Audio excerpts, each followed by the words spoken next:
so much of the conversation this summer, are they going to trade Kuminga? Is he going to step up? Podziemski, they see him as a budding star. They're going to trade him. And you referenced it earlier. I do have love in my heart that is undying for Moses Moody.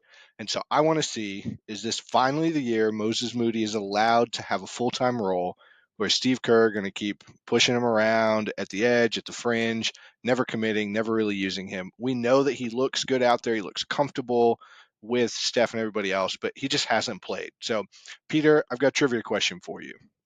In the 2021 draft, Moses Moody was the 14th player selected. Where do you think he ranks in his draft class in total minutes played 3 years in? Just regular season, I'm assuming. We're not going to include the somewhat little bit of playoff minutes he's been getting in his first 2 seasons. That is a great question. It can't be, I don't know, 20th? It's 28th. 28th. 28th. Yeah, right. So, okay.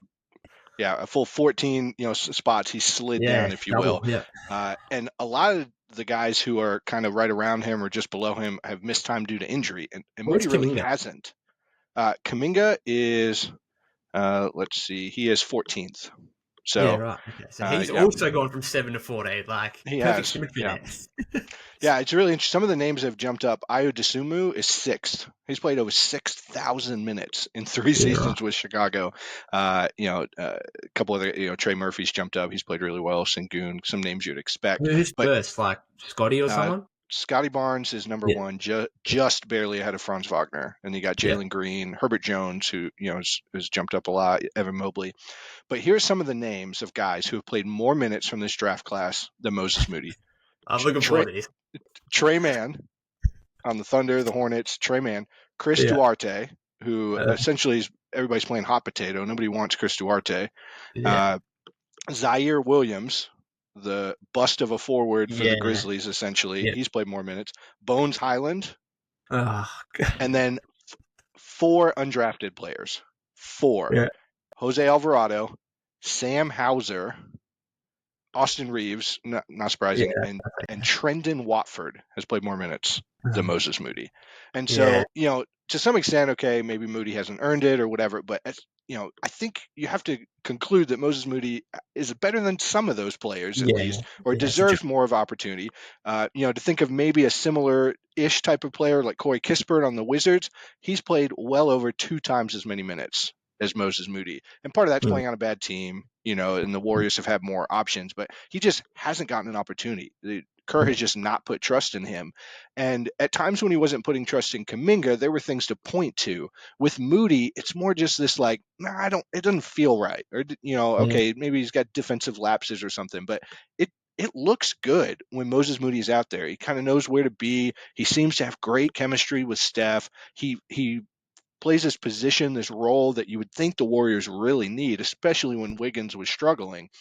And Kerr just has never put the trust in him. So does he have a full-time role? They didn't really add a player who kind of lined up right with his role. It seems like he would be the backup, small forward, if you will.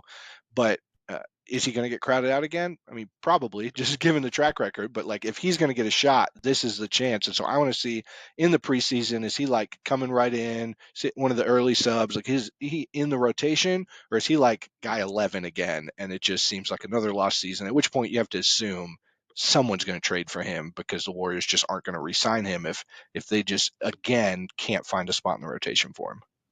Well, I tell you what, if you were a team interested in Moses Moody, you would look exactly at that statistic you were looking at, minutes played from guys from the 2021 draft class, and that is like numero uno reason as to why you're trading for this guy, because you're going to get him reasonably on the cheap. Like, the Warriors aren't going to be able to ask for too much for Moses Moody, given they haven't played him, and there's all this upside and development that you could potentially get. Just throw him out there and see what he could develop into. And I think all of us think, yep, like this has got to be the season, right? It has to be the case. He's ready to go. And yet, again, you just mentioned the track record. The track record's got to a point where I won't believe that Moses Moody is a genuine, consistent rotation player for Steve Kerr until I actually see it.